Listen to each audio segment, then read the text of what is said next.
খাগড়াছড়ি এবং কুড়িগ্রাম সীমান্তে ভারতীয় নাগরিক এবং রোহিঙ্গা সহ ৭১ জনকে অবৈধ অনুপ্রবেশের দায়ে আটক করেছে বিজিবি। এর মধ্যে খাগড়াছড়ির মাটিরাঙ্গা সীমান্তে আটক হন নারী শিশু সহ ২৭ ভারতীয়। তাদের দাবি, গুজরাট থেকে আটকের পর জোর করে বাংলাদেশে পাঠায় বিএসএফ। ভোরে ৪০ বিজিবি খেদাছড়া ব্যাটালিয়নের শান্তিপুর সীমান্ত দিয়ে অনুপ্রবেশ করে এই ২৭ ভারতীয়। গোমতী ইউনিয়নের আবুল মাস্টারের বাড়িতে তাদের অবস্থানের খবর পেয়ে বিজিবির টহল দল অভিযান চালায়। আটকরা জানান, গুজরাট থেকে উড়োজাহাজে করে এনে শান্তিপুর সীমান্ত দিয়ে তাদের বাংলাদেশে ঠেলে দেয় বিএসএফ। বর্তমানে বিজিবি শান্তিপুর বিওপির তত্ত্বাবধানে রাখা হয়েছে তাদের। এদিকে কুড়িগ্রামের রৌমারী এবং ভুরুঙ্গামারী সীমান্তে ৮ বাংলাদেশি সহ ৪৪ জনকে আটক করে বিজিবি। এর মধ্যে ভুরুঙ্গামারী সীমান্তে অনুপ্রবেশকারী ১৪ জনই রোহিঙ্গা।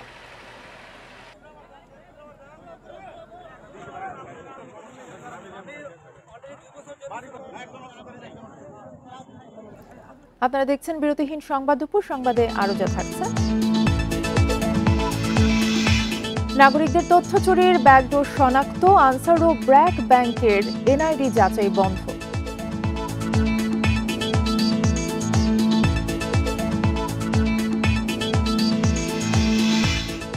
দেশের ২ শেয়ার বাজারে সকাল থেকে ব্যাপক দরপতন। ঢাকায় সূচক কমল ১০০ পয়েন্টের বেশি।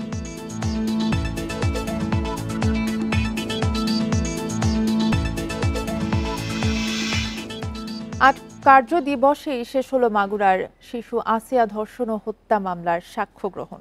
কাল থেকে শুরু হবে আসামিদের শুনানি। সকাল ১০টার দিকে জেলার নারী ও শিশু নির্যাতন দমন ট্রাইব্যুনালের বিচারক এম জাহিদ হাসানের আদালতে শুরু হয় সাক্ষ্য গ্রহণ। শেষ দিনে সাক্ষী দেন ঢাকা মেডিকেলের ফরেনসিক বিভাগের ২ চিকিৎসক। এ নিয়ে মামলার বাদীসহ মোট ২৯ জনের সাক্ষ্য নেওয়া হলো। এর আগে জেলা কারাগার থেকে ৪ আসামিকে আদালতে আনা হয়। এই মামলায় ১৩ এপ্রিল পুলিশ চার্জশিট দাখিল করা হয়। পরে ২৩ এপ্রিল অভিযোগ গঠনের মধ্য দিয়ে শুরু হয় বিচার কাজ।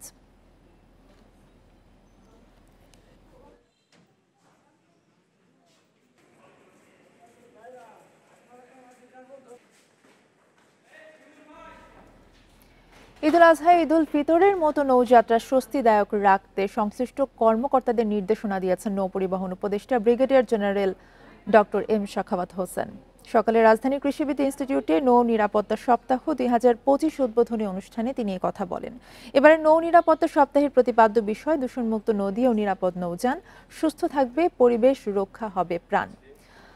অনুষ্ঠানে নৌপরিবহন উপদেষ্টা বলেন, নদীকে বাঁচাতে হবে, নদী না বাঁচলে বাংলাদেশ বাঁচবে না। ঘাটের ইজারা দিয়ে যাতে কোনো ঝামেলা না হয় সেজন্য সংশ্লিষ্ট কর্মকর্তাদের বিশেষ নজর দেওয়ার আহ্বান জানান নৌপরিবহন উপদেষ্টা সাখাওয়াত হোসেন। নৌ সেক্টরে যাত্রী সেবা আরও কিভাবে বাড়ানো যায়, পাশাপাশি নৌযানের ফিটনেস সময় মতো পরীক্ষা নিরীক্ষা করতে সংশ্লিষ্টদের প্রতি আহ্বান জানান নৌপরিবহন উপদেষ্টা। আমাদের একত্রে কাজ করা প্রয়োজন। সাবেক আইজিপি একেএম শহীদুল হক সহ ৩ কর্মকর্তাকে একদিন করে জিজ্ঞাসাবাদের অনুমতি দিয়েছে ট্রাইব্যুনাল। জঙ্গি নাটক সাজিয়ে রাজধানীর কল্যাণপুরে ৯ তরুণ হত্যা মামলায় এই অনুমতি দিয়েছে আদালত। এর আগে সকাল ১০টায় আন্তর্জাতিক অপরাধ ট্রাইব্যুনালে তাদের হাজির করা হয়। মামলার অন্য ২ আসামি হলেন ডিএমপির সাবেক কমিশনার আসাদুজ্জামান মিয়া ও ডিএমপির মিরপুর বিভাগের সাবেক ডিসি জসিমউদ্দিন মোল্লা। ২০১৬ সালে কল্যাণপুরের জাহাজবাড়ি হিসেবে পরিচিত তাজ মঞ্জিলের ৫ম তলায় অভিযান চালানো হয়। এ সময় হত্যা করা হয় ৯ জনকে। পরে গত ৬ মার্চ জঙ্গি নাটক সাজিয়ে ৯ তরুণকে হত্যা মামলার অভিযোগে আন্তর্জাতিক অপরাধ ট্রাইব্যুনালে মামলা করা হয়।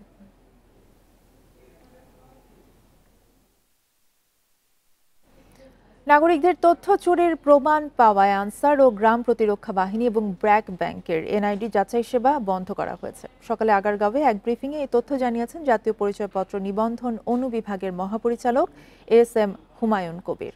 তিনি বলেন, এই ২টি প্রতিষ্ঠানের এনআইডি যাচাইয়ের লিঙ্কে একটি ব্যাকডোরের খোঁজ পেয়েছে ইসি। সেটি ব্যবহার করে নাগরিকদের তথ্য চুরি হতো। এ বিষয়ে একটি তদন্ত কমিটি গঠন করা হয়েছে। এর আগে স্বাস্থ্য অধিদপ্তর সহ ৫ প্রতিষ্ঠানের বিরুদ্ধে এমন অভিযোগ পাওয়ায় তাদের সেবা কার্যক্রম বন্ধ করে জাতীয় পরিচয় নিবন্ধন অনুবিভাগ।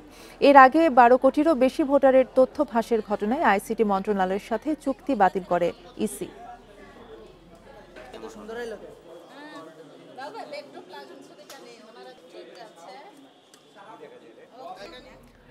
রাজধানীর মোহাম্মদপুরে গ্যাস সিলিন্ডার লিকেজ থেকে বিস্ফোরণে নারী শিশু সহ একই পরিবারের ৩ জন দগ্ধ হয়েছেন। মঙ্গলবার ভোরে এই ঘটনা ঘটে। দগ্ধরা হলেন গৃহবধূ ফাতেমা, তার মেয়ে সাদিয়া এবং সাদিয়ার 11 মাস বয়সী শিশু ইসরাত। তাদের জাতীয় বার্ন ও প্লাস্টিক সার্জারি ইনস্টিটিউটে ভর্তি করা হয়েছে। চিকিৎসকরা জানান, শিশু ইসরাতের শরীরের 30% পুড়ে যাওয়ায় তার অবস্থা আশঙ্কাজনক। এছাড়া ফাতেমা ও সাদিয়ার শরীরের 7% পুড়ে গেছে। স্বজনরা জানান, দগ্ধ ফাতেমার বাড়ি ভোলার লালমোহনে। তিনি পরিবারের সাথে মোহাম্মদপুরের চঞ্জিমা উদ্যানের একটি বাসায় ভাড়া থাকেন। ভোরে হঠাৎ রান্নাঘরে বিকট শব্দে বিস্ফোরণের ঘটনা ঘটে। সিলিন্ডারে গ্যাস লিকেজ থেকে বিস্ফোরণ হয়েছে বলে ধারণা করা হয়েছে।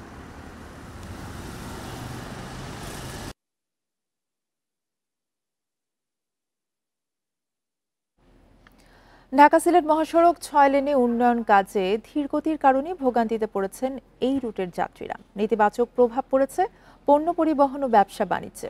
2021 সালে শুরু হওয়া প্রকল্প 2026 সালের ডিসেম্বরে শেষ হওয়ার কথা থাকলেও জমি অধিগ্রহণ সহ নানা জটিলতায় শুধু সিলেট অংশে কাজের অগ্রগতি মাত্র 12%।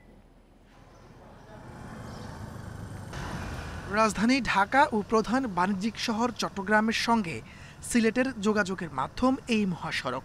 2021 সালে 6 লেনে উন্নীতকরণ প্রকল্প শুরু হলেও নেই দৃশ্যমান অগ্রগতি। 2026 সালে কাজ শেষ করার কথা থাকলেও 2028 সালের মধ্যে তা শেষ করা নিয়ে রয়েছে সংশয়। কাজের ধীরগতির কারণে ভাঙাচোরা পুরনো সড়কেই চলছে যানবাহন। এ পথে গন্তব্যে পৌঁছাতে বাড়তি সময় লাগছে 4 থেকে 5 ঘন্টা পর্যন্ত। ট্রিপ নিয়ে আসার পথে আমরা অনেক দীর্ঘ সময় লাগে, তখন আমরা এই যে গাড়ির যে টাইমগুলো আছে টাইমগুলো কভার করা যায় না। মালের জন্য সিলেট যাইতে হয়, রাস্তার অবস্থা একবারে বেহাল অবস্থা। এখানে ওরা কাজ করে, বাট কাজটা কিন্তু কাজের মতো হচ্ছে না, একদম স্লোলি কাজ চলতেছে। মহাসড়কটি এশিয়ান হাইওয়ে এবং সার্ক হাইওয়ে করিডোরের গুরুত্বপূর্ণ অংশ। বাণিজ্যিক গুরুত্বপূর্ণ বিবেচনায় দ্রুত কাজ শেষ করার দাবি ব্যবসায়ীদের। ব্যবসায়ী তার নির্দিষ্ট মাল নির্দিষ্ট সময়ে তার মালটা পুষতে পারে না, রাস্তাঘাটের অনুন্নত যোগাযোগ ব্যবস্থার কারণে। প্রকল্প সংশ্লিষ্টরা বলছেন, ভূমি অধিগ্রহণ সব জটিলতা নিরসন করে কাজের অগ্রগতি বাড়ানোর চেষ্টা চলছে, যা দ্রুত দৃশ্যমান হবে বলে আশা তাদের। যে ভূমি অধিগ্রহণ নিয়ে একটু জটিলতা ছিল, বাট নতুন জেলা প্রশাসক আসার পরে উনি নিজের সাইট ভিজিট করে আমাদেরকে যে ফাঁকা জায়গাগুলো আছে, যেসব জায়গাগুলো স্থাপনা নেই সেসব জায়গাগুলো আমাদেরকে বুঝিয়ে দিয়েছেন। সিলেট তামাবিল অংশে আমাদের নিজস্ব ভূমি আছে বেশ কিছু অংশে, তো সেই সমস্ত জায়গা থেকে তারা কাজ করতে পারবে। তো আপনারা আশা করি আগামী 6 মাসের মাঝে খুব ভালো একটা অগ্রগতি দেখতে পাবেন। 209 কিলোমিটার মহাসড়কটি উন্নয়নে খরচ হচ্ছে 30,000 কোটি টাকা। এর 75 ভাগ যোগান দিচ্ছে এডিবি। Independent news. মেহেরপুরের গাংনীতে চলন্ত ট্রাকের পেছনে যাত্রীবাহী মাইক্রোবাসের ধাক্কায় চালক সহ অন্তত 3 যাত্রী নিহত হয়েছে। এই ঘটনায় আহত হয়েছে আরও 3 জন। হতাহতরা সবাই মাইক্রোবাসের যাত্রী। মঙ্গলবার রাতে গাংনী হাসপাতাল থেকে রোগী নিয়ে কুষ্টিয়া যাওয়ার পথে এই দুর্ঘটনা ঘটে। পুলিশ ও স্থানীয়রা জানিয়েছে, অসুস্থ দাদি এবং পরিবারের সদস্যদের নিয়ে কুষ্টিয়া মেডিকেল কলেজ হাসপাতালে যাচ্ছিলেন শাহিন হোসেন। পথে শুকুরকান্দি এলাকায় চলন্ত ট্রাকের পেছনে ধাক্কা দেয় তাদের মাইক্রোবাস। এতে চালক সহ 6 যাত্রী আহত হয়। তাদেরকে উদ্ধার করে স্থানীয়রা কুষ্টিয়া মেডিকেল কলেজ হাসপাতালে নিয়ে গেলে চিকিৎসক এক নারীকে মৃত ঘোষণা করেন। পরে চিকিৎসাধীন অবস্থায় মারা যান মাইক্রোবাস চালক জামাল উদ্দিন। এছাড়া রাজশাহী মেডিকেলে নেওয়ার পথে মারা যান শাহিন। অন্য আহতদের কুষ্টিয়া মেডিকেল কলেজ হাসপাতালে চিকিৎসা দেওয়া হচ্ছে।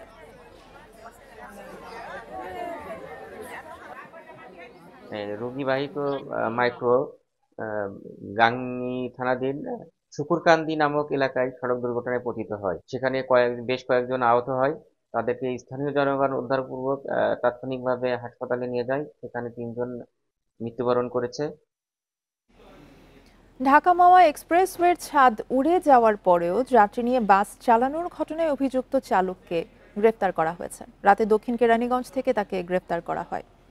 হাসারা হাইওয়ে পুলিশের ওসি মোহাম্মদ আব্দুল কাদের জিলানী জানান, গত রাত 9টার দিকে দক্ষিণ কেরানীগঞ্জ এলাকার ধলেশ্বরী টোল প্লাজা থেকে বাস চালক শহীদুল শেখকে গ্রেফতার করা হয়েছে।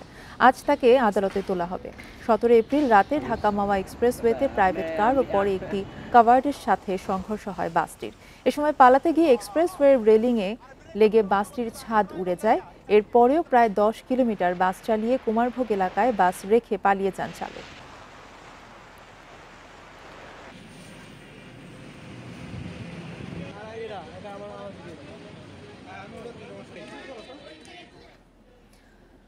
দক্ষিণ এশিয়ায় কার্প জাতীয় মাছের একমাত্র প্রাকৃতিক প্রজনন কেন্দ্র চট্টগ্রামের হালদায় ডিম সংগ্রহের সব প্রস্তুতি শেষ। এখন ঝড় বৃষ্টির অপেক্ষায় আছেন কয়েকশো জেলে। ডিম ছাড়লেই তারা মেতে উঠবেন উৎসবে। বিশেষজ্ঞরা বলছেন এখনো হালদার ভৌত এবং রাসায়নিক পরিবেশ ভালো রয়েছে। কার্প জাতীয় মাছের প্রাকৃতিক প্রজনন ক্ষেত্র হালদায় সাধারণত এপ্রিলের শেষ থেকে জুনের প্রথম সপ্তাহের মধ্যে ডিম ছাড়ে মা মাছ। এজন্য মেঘের গর্জনের সাথে থাকতে হয় ঝড় বৃষ্টি। এতে উজান থেকে ধেয়ে আসা স্রোতে ডিম ছাড়ে মা মাছ। নির্ধারিত সময়ে একটি পূর্ণিমা ও অমাবস্যা পার হয়েছে, তাই সামনে পূর্ণিমার জন্য নদী পারে বৃষ্টির অপেক্ষায় 4 শতাধিক ডিম সংগ্রহকারী। এবারে আমরা মাছের আনাগুনো ভালো দেখতে পাচ্ছি, এই কারণে এবারে ডিম দেওয়ার সম্ভাবনাটা আমি বেশি মনে করি। প্রস্তুতিও আমি মনে করি অন্যান্য বারের চেয়ে খুব ভালো। সব মিলে হালদাতে এবার একটা উৎসব হবে বলে আমরা মনে করি। হালদা বিশেষজ্ঞরা বলছেন এবার নদীর পরিবেশ ভালো রয়েছে, পানির রাসায়নিক গুণাগুণও অনুকূলে। রাবার ড্যামে পানি আটকানো ছিল, এবার রাবার ড্যাম ইতিমধ্যেই ছেড়ে দেওয়া হয়েছে, ছেড়ে দিতে বাধ্য হয়েছে ওনারা, এবং পানির যেই গুণাগুণ সেই গুণাগুণও মোটামুটি অনুকূল আছে। তা মৎস্য অধিদপ্তর খুবই সম্পৃক্ত ছিল, খুবই আন্তরিক ছিল, এবার প্রতিদিনে তারা অভিযান নেমেছে।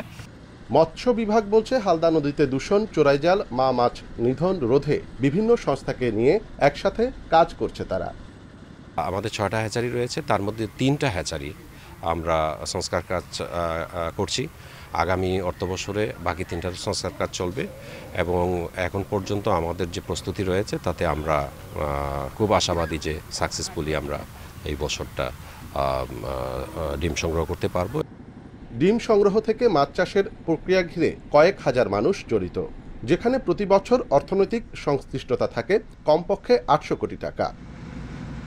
অনুপম শীল, ইন্ডিপেন্ডেন্ট নিউজ, চট্টগ্রাম। ভারত পাকিস্তান সংঘাতের জেরে ঢাকা স্টক এক্সচেঞ্জ ডিএসইর প্রধান সূচকের বড় দরপতন হয়েছে। বুধবার দিন শেষে প্রায় 150 পয়েন্ট কমেছে ঢাকার শেয়ার বাজারের। পতনের ধারা অব্যাহত রয়েছে চট্টগ্রাম স্টক এক্সচেঞ্জের সার্বিক সূচকেও। প্রথম আড়াই ঘন্টায় ঢাকা স্টক এক্সচেঞ্জের প্রধান সূচক ডিএসইএক্স 124 পয়েন্টের বেশি কমে যায়। এতে 4000 রবীন্দ্র জয়ন্তী উদযাপন উপলক্ষে শিলাইদহ, পতিসর ও শাহজাদপুরে এখন উৎসবের আমেজ। এর মধ্যে প্রস্তুত করা হয়েছে কবিগুরুর কাছারি এবং কুঠি বাড়ি। এবার জাতীয়ভাবে কবির স্মৃতি বিজড়িত এই 3 স্থানেই পালিত হচ্ছে তার জন্মদিন। কুষ্টিয়ার শিলাইদহ কুঠিবাড়ি। বিশ্বকবি রবীন্দ্রনাথ ঠাকুর সেখানে বসেই গীতাঞ্জলি সহ অনেক কাব্যগ্রন্থ রচনা করেন। 4 বছর পর জাতীয়ভাবে রবীন্দ্র জন্মজয়ন্তী উদযাপনের প্রস্তুতি নেওয়া হয়েছে এই কুঠিবাড়িতে। উৎসবটি পালন হতে যাচ্ছে, আমরা আশাবাদী যে অনেক সুন্দরভাবে উৎসবটি পালন করা হবে। ঠাকুরের সাহিত্যের বেশিরভাগটা ওনার কিন্তু এখানে কিন্তু লেখা।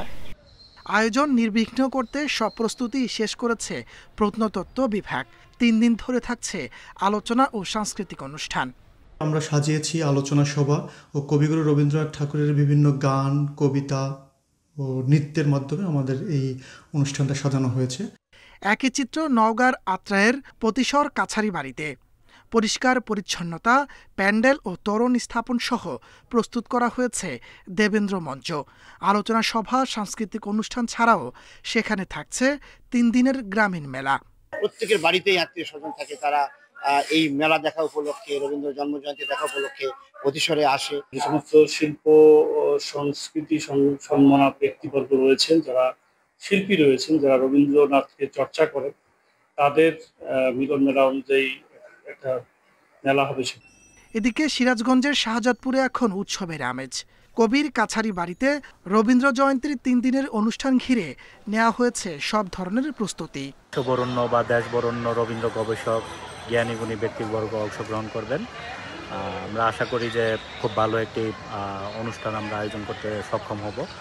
শাহজাদপুরের কাছারি বাড়িতে বসে কবি রচনা করেছেন সোনার তরী, চিত্র, চৈতালি, কল্পনা, ছোট গল্প সহ অনেক সাহিত্যকর্ম। তাপস সরকার, ইন্ডিপেন্ডেন্ট নিউজ। ভারত পাকিস্তান সংঘাতের শঙ্কায় টাইগারদের পাকিস্তান সফর। পিএসএল খেলতে যাওয়া নাহিদ এবং রিশাদের নিরাপত্তার বিষয়ে খোঁজ রাখছে বিসিবি। দুই দেশের মধ্যে চলমান উত্তেজনার রেশ ধরে পাকিস্তানে হামলা চালিয়েছে ভারত। একাধিক গণমাধ্যমের দাবি, পাল্টা আঘাতে এখন পর্যন্ত ভারতের 5টি যুদ্ধ বিমান ধ্বংস করেছে পাকিস্তান। দুই দেশের চলমান এই সংঘাতের মাঝে বাংলাদেশের পাকিস্তান সফর অনিশ্চিত হয়ে পড়েছে। মেন ইন গ্রিনের বিপক্ষে 5 ম্যাচের টি20 সিরিজ খেলার কথা টাইগারদের। সূচি অনুযায়ী প্রথম ম্যাচ হওয়ার কথা 25 মে। তাছাড়া পিএসএল খেলতে পাকিস্তানে আছেন বাংলাদেশের 2 তারকা নাহিদ রানা এবং রিশাদ হোসেন। পরিস্থিতি খারাপ হলে তাদের দেশে ফিরিয়ে আনার সিদ্ধান্ত নেবে বিসিবি। এই ছিল বিরতিহীন সংবাদ দুপুরে। ইন্ডিপেন্ডেন্ট টেলিভিশনের আরও খবর জানতে চোখ রাখুন ফেসবুক, ইউটিউব এবং এক্সে। ধন্যবাদ।